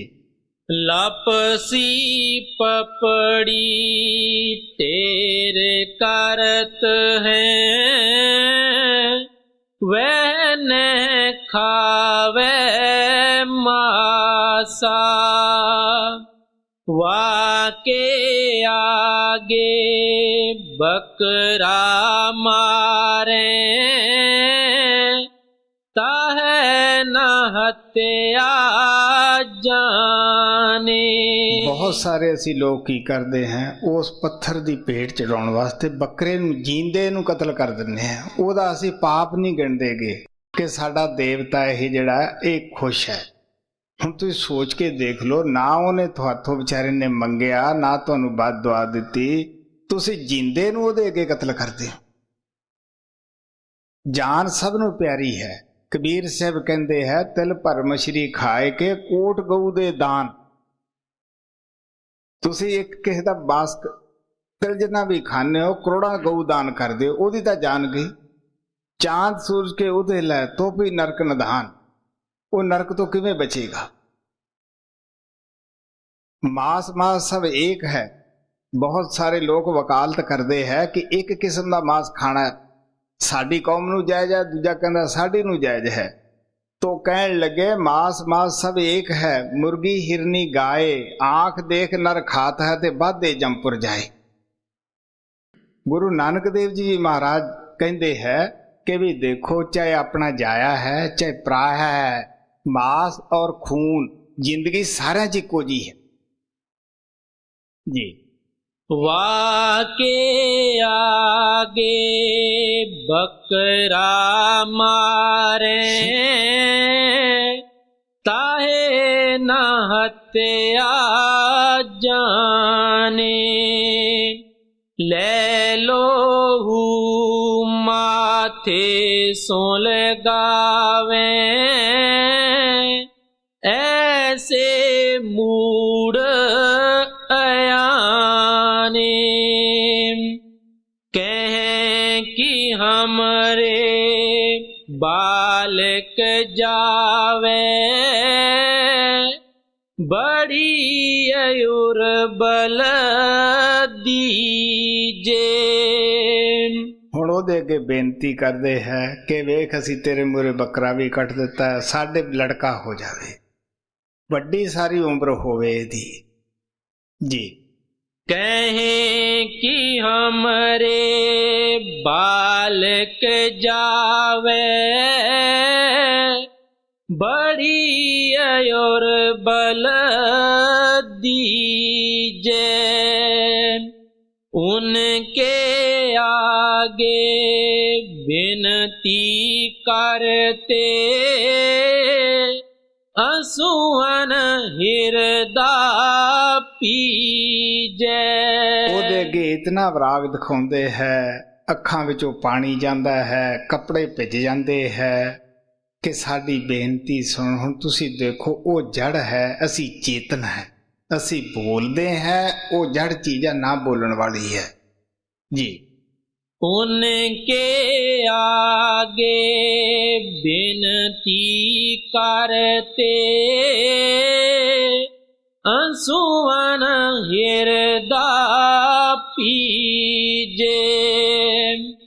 पोए पटरे के पग लागे, साधु संत की निंदा। ਹੁਣ ਆਪ ਕਹਿੰਦੇ ਅਸੀਂ ਕਿਸ ਤਰ੍ਹਾਂ ਭੋਪਿਆਂ ਦੇ ਭਾਈਆਂ ਦੇ ਜਾ ਕੇ ਪੈਰਾਂ 'ਚ ਆਪ ਵੀ ਮੱਥੇ ਟੇਕਦੇ ਆ, ਪਰਿਵਾਰ ਨੂੰ ਵੀ ਕਹਿੰਦੇ ਤੁਸੀਂ ਵੀ ਟੇਕੋ, ਸਾਰੀ ਸਾਰੀ ਰਾਤ ਬੋਲਦੇ ਕੱਢ ਜਾਂਦੇ ਹੈ, ਸਿਰ ਹਿਲਾਉਂਦੇ ਹੈ। ਕਾਹਦੇ ਵਾਸਤੇ ਬਈ ਉਹ ਆਪ ਤਾਂ ਭਰਮ 'ਚ ਹੈ, ਆਪ ਤਾਂ ਪਖੰਡ ਕਰਦੇ ਹੈ, ਉਹਨਾਂ ਨੂੰ ਵੀ ਲਾ ਦਿੰਦੇ ਹੈ ਜੀ। पोए पटरे के पग लागे, साधु संत की निंदा। ਅਗਰ ਕੋਈ ਪਰਮਾਤਮਾ ਦਾ ਪਿਆਰਾ ਸਾਨੂੰ ਸਤਸੰਗ ਦੇ ਵਿੱਚ ਸਮਝਾਉਂਦਾ ਹੈ, ਨਾਮ ਜਪਣ ਦਾ ਦੱਸਦਾ ਹੈ, ਅਸੀਂ ਉਸ ਦੀ ਗੱਲ ਨੂੰ ਮੰਨਣ ਵਾਸਤੇ ਤਿਆਰ ਨਹੀਂ, ਬਲਕਿ ਨਿੰਦਿਆ ਕਰਦੇ ਹਾਂ ਕਿ ਅਸੀਂ ਕਿਵੇਂ ਸਤਸੰਗ ਦੇ ਵਿੱਚ ਜਾਈਏ, ਉੱਥੇ ਤਾਂ ਆਹ ਕੁਛ ਹੋ ਰਿਹਾ ਹੈ। ਹਾਲਾਂਕਿ ਜੇ ਸੰਤਾਂ ਦੇ ਸਤਸੰਗ ਵਿੱਚ ਹੀ ਪਖੰਡ ਹੈ ਤੇ ਹੋਰ ਸਾਨੂੰ ਕਿਹੜਾ ਪਖੰਡ ਤੋਂ ਬਚਾਏਗਾ ਜੀ। पोए पटरे के पग लागे, साधु संत की निंदा। चेतन को तज पाहन पूजे, ऐसा यह जग अंधा। ਮਹਾਤਮਾ ਚਤਰਨਦਾਸ ਜੀ ਕਹਿੰਦੇ ਹੈ ਇਸ ਤਰ੍ਹਾਂ ਦੇ ਅੰਧੇ ਹੈ, ਕੋਈ ਸਮਝਾਵੇ ਤਦ ਵੀ ਨਹੀਂ ਸਮਝਣਾਗਾ। ਗੁਰੂ ਨਾਨਕ ਕਹਿੰਦੇ ਆ ਜੀਵਤ ਸਹਿਬ ਸੇਵਿਓ, ਮਨ ਚੱਲਦਾ ਹਾਰਿਓ ਨੀਤ। ਗੁਰੂ ਨਾਨਕ ਕਹਿੰਦੇ ਆ ਕਿ ਅਸੀਂ ਪਿਆਰਿਓ ਜੀਵਤ ਮਹਾਂਪੁਰਸ਼ ਦੇ ਕਹਿਣ ਤੇ ਚੱਲੇ, ਉਹਨੇ ਭਗਤੀ ਸਾਨੂੰ ਦੱਸੀ। ਇਸ ਵਾਸਤੇ ਜਿਹੜਾ ਸਾਡਾ ਮਨ ਸਾਨੂੰ ਭਰਮ ਵਿੱਚ ਪਾਈ ਫਿਰਦਾ ਸੀ, ਵਹਿਮ ਚ ਪਾਈ ਫਿਰਦਾ ਸੀਗਾ, ਹਿਰਨ ਦੀ ਤਰ੍ਹਾਂ ਟਪਾਈ ਫਿਰਦਾ ਸੀਗਾ, ਉਹ ਵਸ ਵਿੱਚ ਆ ਗਿਆ ਜੀ। चेतन को तज पाहन पूजे, ऐसा जह जग अंधा। सत संगत की और न चाके, भगत करत संकुचावे। ਸਤਸੰਗ ਦੀ ਤਰਫ ਅਸੀਂ ਭੁੱਲੇ ਭਟਕੇ ਵੀ ਨਹੀਂ ਆਉਂਦੇ ਗਏ। ਅਗਰ ਪਰਮਾਤਮਾ ਦੀ ਭਗਤੀ ਕਰਨ ਲੱਗਦੇ ਹਾਂ ਤੇ ਸਾਡਾ ਮਨ ਸਾਡੇ ਅੰਦਰ ਅਨੇਕ ਕਿਸਮ ਦੇ ਭਰਮ ਪੈਦਾ ਕਰਦਾ ਹੈ। ਕਿੰਨੇ ਬਹਾਨੇ ਲਾਉਂਦੇ ਆ, ਕੋਈ ਕਹਿੰਦਾ ਜੀ ਜਿਸਮ ਟੁੱਟਦਾ ਹੈ, ਕੋਈ ਕਹਿੰਦਾ ਜੀ ਵਾਸੀਆਂ ਆਉਂਦੀਆਂ, ਕੋਈ ਕਹਿੰਦਾ ਨੀਂਦ ਆਉਂਦੀ ਹੈ। ਹੁਣ ਸੋਚ ਕੇ ਦੇਖ ਲਓ, ਗੁਰੂ ਨਾਨਕ ਕਹਿੰਦੇ ਬੁਰੇ ਕੰਮ ਨੂੰ ਉੱਠ ਖਲੋਇਆ, ਨਾਮ ਦੀ ਵੇਲਾ ਪੈ ਪੈ ਸੋਇਆ। ਸਿਰਫ ਨਾਮ ਜਪਣ ਵਾਸਤੇ ਹੀ ਅਸੀਂ ਅਨੇਕਾਂ ਬਹਾਨੇ ਲਾਉਂਦੇ ਹੈ। ਸੋ ਆਪ ਪਿਆਰ ਦੇ ਨਾਲ ਕਹਿੰਦੇ ਆ ਮਹਾਤਮਾ ਦੀ ਬਾਣੀ ਵਿੱਚ 3-4 ਚੀਜ਼ਾਂ ਦੀ ਮਹਿਮਾ ਹੁੰਦੀ ਹੈ। ਨਾਮ ਦੀ ਮਹਿਮਾ ਮਹਾਤਮਾ ਨੇ ਕੀਤੀ ਹੈ, ਕਿਉਂਕਿ ਨਾਮ ਨੇ ਸਾਰੇ ਸੰਸਾਰ ਦੀ ਰਚਨਾ ਪੈਦਾ ਕੀਤੀ ਹੈ। ਉਹਦੇ ਆਧਾਰ ਤੇ ਸਾਡੇ ਖੰਡ ਬ੍ਰਹਮੰਡ ਚੱਲਦੇ ਹੈ। ਤੋ ਨਾਮ ਨੂੰ ਛੱਡ ਕੇ ਅਸੀਂ ਨਾਮ ਵਸਾਰ ਚੱਲੇ ਅਨਮਾਰਗ, ਅੰਤ ਕਾਲ ਪਛਤਾਈ ਹੈ। ਗੁਰੂ ਨਾਨਕ ਕਹਿੰਦੇ ਵੀ ਨਾਮ ਨੂੰ ਛੱਡ ਕੇ ਕਿਸੇ ਰਸਤੇ ਤੇ ਚੱਲੋ, ਤੁਹਾਨੂੰ ਪਛਤਾਉਣਾ ਪਏਗਾ। ਦੂਜੇ ਸੰਤਾਂ ਦੀ ਮਹਿਮਾ, ਸਤਿਗੁਰਾਂ ਦੀ ਮਹਿਮਾ ਹੈ ਕਿ ਉਹਨਾਂ ਤੋਂ ਬਗੈਰ ਨਾਮ ਨਹੀਂ ਮਿਲਦਾਗਾ, ਕਿਉਂਕਿ ਪ੍ਰਮਾਤਮਾ ਨੇ ਉਹਨਾਂ ਨੂੰ ਭੰਡਾਰੀ ਬਣਾ ਕੇ ਸੰਸਾਰ ਵਿੱਚ ਭੇਜਿਆ ਹੈ। ਜਿਵੇਂ ਪ੍ਰਮਾਤਮਾ ਹਰ ਇੱਕ ਨੂੰ ਰੋਸ਼ਨੀ ਮੁਫਤ ਦਿੰਦਾ ਹੈ, ਹਵਾ ਮੁਫਤ ਦਿੰਦਾ ਹੈ, ਸੰਤ ਮਹਾਤਮਾ ਵੀ ਆਪਣੀ ਤਾਲੀਮ ਦੀ ਕੋਈ ਫੀਸ ਨਹੀਂ ਕਿਸੇ ਤੋਂ ਲੈਂਦੇਗੇ, ਉਹ ਮੁਫਤ ਦੇ ਸੇਵਾਦਾਰ ਹੁੰਦੇ ਹੈ। ਸੋ ਇਸ ਵਾਸਤੇ ਆਪ ਪਿਆਰ ਨਾਲ ਕਹਿੰਦੇ ਹੈ ਕਿ ਸਤਸੰਗ ਦੀ ਮਹਿਮਾ ਹੈ। ਸਤਸੰਗ ਮਹਾਤਮਾ ਉਸ ਨੂੰ ਕਹਿੰਦੇ ਹੈ ਜਿੱਥੇ ਸਿਰਫ ਇੱਕ ਨਾਮ ਦੀ ਮਹਿਮਾ ਹੈ, ਜਿੱਥੇ ਗੁਜਰੇ ਹੋਏ ਰਾਜੇ ਮਹਾਰਾਜਿਆਂ ਦੀਆਂ ਕਥਾ ਕਹਾਣੀਆਂ ਘੜੀਆਂ ਜਾਂਦੀਆਂ ਹਨ, ਪਾਈਆਂ ਜਾਂਦੀਆਂ ਹਨ, ਉਹਨੂੰ ਮਹਾਤਮਾ ਸਤਸੰਗ ਨਹੀਂ ਕਹਿੰਦੇ ਗੇ। ਇਸ ਵਾਸਤੇ ਸਤਸੰਗ ਦੇ ਅੰਦਰ ਤਾਂ ਨਾ ਤਾਂ ਕਿਸੇ ਦੀ ਨਿੰਦਿਆ ਹੀ ਕੀਤੀ ਜਾਂਦੀ ਹੈ, ਨਾ ਸਾਨੂੰ ਸਿਖਾਇਆ ਹੀ ਜਾਂਦਾ ਹੈ। ਹਾਂ, ਇਤਨਾ ਜ਼ਰੂਰ ਹੈ ਕਿ ਜਦੋਂ ਸੰਤ 100 ਰੁਪਏ ਨੂੰ 100 ਪੈਸੇ ਦਾ ਦੱਸਦੇ ਹੈ ਤਾਂ ਉਸ ਵੇਲੇ ਸਾਨੂੰ ਥੋੜਾ ਬਹੁਤਾ, ਜਿਹੜੇ ਅਸੀਂ ਛੋਟੀ ਗਿਣਤੀ ਵਾਲੇ हैं, ਉਹਨਾਂ ਨੂੰ ਜ਼ਰੂਰ ਹੁੰਦਾ ਹੈ। स्वामी जी महाराज ने कि पंडित भेख पेट के मारे वे संतन पर कर दे तान। तो हित कर संत उन्हें समझावे, वे मानी नहीं माने आन। ये पंडित होए, भाई होए, पुजारी होए, पादरी होए, ये सारे एक श्रेणी च ही आ जाते हैं। तो संत उन्होंने भी प्यार नाल समझाउंदे हैं कि जिस तुसी धर्म ग्रंथ नूं रोज पढ़ते हो, जिस महात्मा दे तुसी पैरोकार कहाउने हो, उहदी बाणी नूं विचार के पढ़ो। उहदे विच एक रीति रिवाज नूं कोई जगह नहीं गी। गुरु अर्जन देव जी महाराज कहते कर्म धर्म पाखंड जो दिसै, तिस जम जो गुआती लूटै। सो इस वास्ते उन्होंने सत्संग की महिमा गाई है। सत्संग महात्मा सानू प्यार नाल दसदे है कि उहदे विच किसी की निंदिया नहीं की जाती गी, किसी को निंदिया सिखाई नहीं जाती गी। सिर्फ साडे अंदर नाम जपण का शौक, बिरे, तड़फ पैदा की जाती है, या उस जगह का जिथों कोई साडी आत्मा शुरू विच आई है, उथों दा साडे अंदर विराग पैदा किया जाता है। सो अज तक जिसनों भी कोई सोझी मिली है, सत्संग दे विचों मिली है। संतां दे संगत दे विच आके बड़े बड़े शराबी शराब छड्ड जाते हैं, और बड़े बड़े लोग बुराई छड्ड के भले मानस आदमी बन जाते हैं। सो इस वास्ते आप प्यार नाल कहंदे हैं कि भाई सत्संगत की ओर न झाके भगत। हाँ, असी की करते हैं, सत्संग की तरफ साडा ध्यान नहीं गा, और रीति रिवाज करने असी तुरे फिरते हैं जी। सत संगत की और न चाके, भगत करत संकुचावे। चरण दास सुखदेव कहत हैं, क्यों न नरक को जावे। चरणदास जी अपने गुरु सुखदेव की महिमा गाउंदे है कि उन्होंने कहा है कि जे नाम की कमाई ना करांगे, जिस भी रस्ते ते असीं चलांगे, असीं नरकां तो कदे बच नहीं सकदे गे। महात्मा जिलण जट नशहरे विच होया, बड़ा कमाई वाला सीगा। वो मजदूरी करके अपने गुजर करते हुंदे सी और साध संगत की सेवा करते सीगे। वो कहंदे हुंदे सीगे कि बई जे को वो जिथे जाके वो नौकरी करते हुंदे सीगे, मजदूरी करते हुंदे सीगे, ओहदा जिहड़ा मनीम सी उस नवाब दा, वो बड़ा अच्छा सीगा। जलन जट ने जाके उत्थे बैठ जाना, जो शाम नूं मजदूरी मिलनी, पहला जो कहना काम वो करना, उन्हें चुप करके बैठा रहना। मगरों उसने उसनूं कहना कि बई आओ जी तुसी भी आपकी मजदूरी ले लो। कुछ टाइम ते बाद वो मनीम जिहड़ा सी उहदा अंत समा आया। हुण जलन नूं तां पता सीगा भी इस नूं नहीं पतागा भी ये कौन है, फिर भी दया हुंदी है संतां दे दिल दे विच भी सानू जी कह के बुलाउंदा सीगा। तो जिलन ने अपना संदेश वो जिहड़े जम उस मनीम नूं लैण आए सीगे, उन्हां नूं कहण लग्या भी धर्मराज नूं तुसीं कह दिओ भी इहदा हिसाब साफ कर देवे, क्योंकि सानू जी कहंदा सीगा।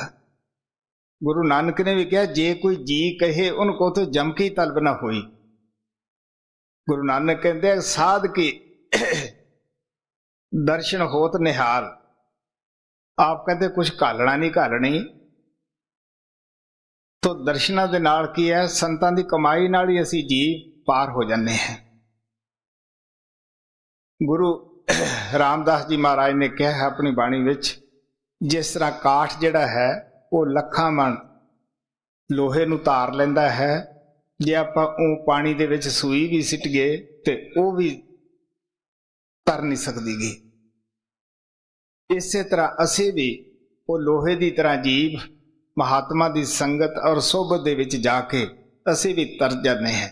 सो सानू भी चाहिए है, चरणदास जी महात्मा ने मेरा जो इस संग अज कीता किसी की निंदिया करन दा भाव नहीं गा, ना संतां दा मतबली हुंदा है, क्योंकि ज़्यादातर मेरे कोले अज बहुत सारे कई मर्द भी गए, ज़्यादा बीबियां गईयां, बीमारी है तो संत कहते हैं भी किसी डॉक्टर दे जाओ। वो कहेंगे नहीं डॉक्टर दे तो गए हैं असी, मेरे पीड़ा निकलती है, दसो भी कमजोरी है तो हुण कोई दवाई ले लो।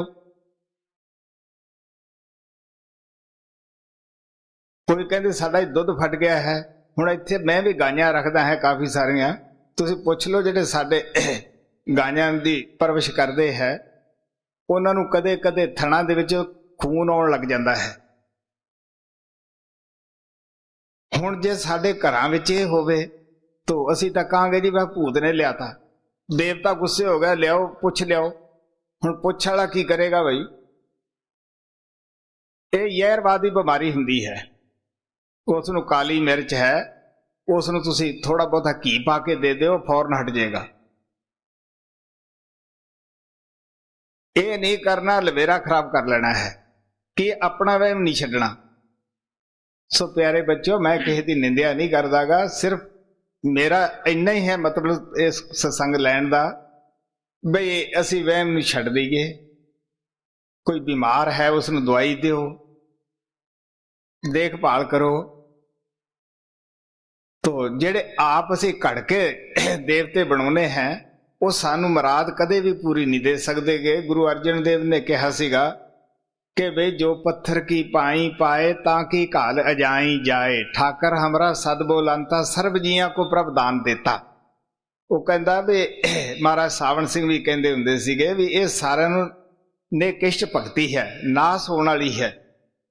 ठाकर बोलण वाले ਨੂੰ पूजो, वो ਤੁਹਾਡੇ अंदर बोलता है, ਉਹਦੀ आवाज तो सुनो, वो 24 घंटे बोलता है। सुती पई न भाग सब सुने न बांगा कोई, ਅਸੀਂ ਸੁੱਤੇ हैं मोह ਦੀ मिठी नींद। ਉਹ आवाज़ परमात्मा ਸਾਡੇ अंदर दे ਰਿਹਾ है, ਅਸੀਂ ਆਪਣੀਆਂ ਸੁਣਾਉਣ ਲੱਗੇ ਪਏ हैं। ਸੋ ਮਹਾਤਮਾ ਚਰਨਦਾਸ ਨੇ ਆਖਰ ਤੇ ਆ ਕੇ ਕੀ ਦੱਸਿਆ ਬਈ ਸਾਨੂੰ ਸਤਸੰਗ ਦੇ ਵਿੱਚ ਜਾਣਾ ਚਾਹੀਦਾ ਹੈ, ਨਾਮ ਦੀ ਕਮਾਈ ਕਰਨੀ ਚਾਹੀਦੀ ਹੈ, ਇਸ ਜੀਵਨ ਦੀ ਕਦਰ ਕਰਨੀ ਚਾਹੀਦੀ ਹੈ। ਇਨਸਾਨ ਦਾ ਜਾਮਾ ਬੜਾ ਉੱਤਮ ਹੈ, ਇੱਕ ਵਾਰੀ ਹੱਥ ਚੋਂ ਨਿਕਲ ਗਿਆ ਵਾਰ-ਵਾਰ ਨਹੀਂ ਆਏਗਾ। ਸੋ महात्मा के सत्संग नूं गौर दे नाल समझना है, अपने जीवन नूं सफल बनाउणा है। सत संगत की और न चाके, भगत करत संकुचावे,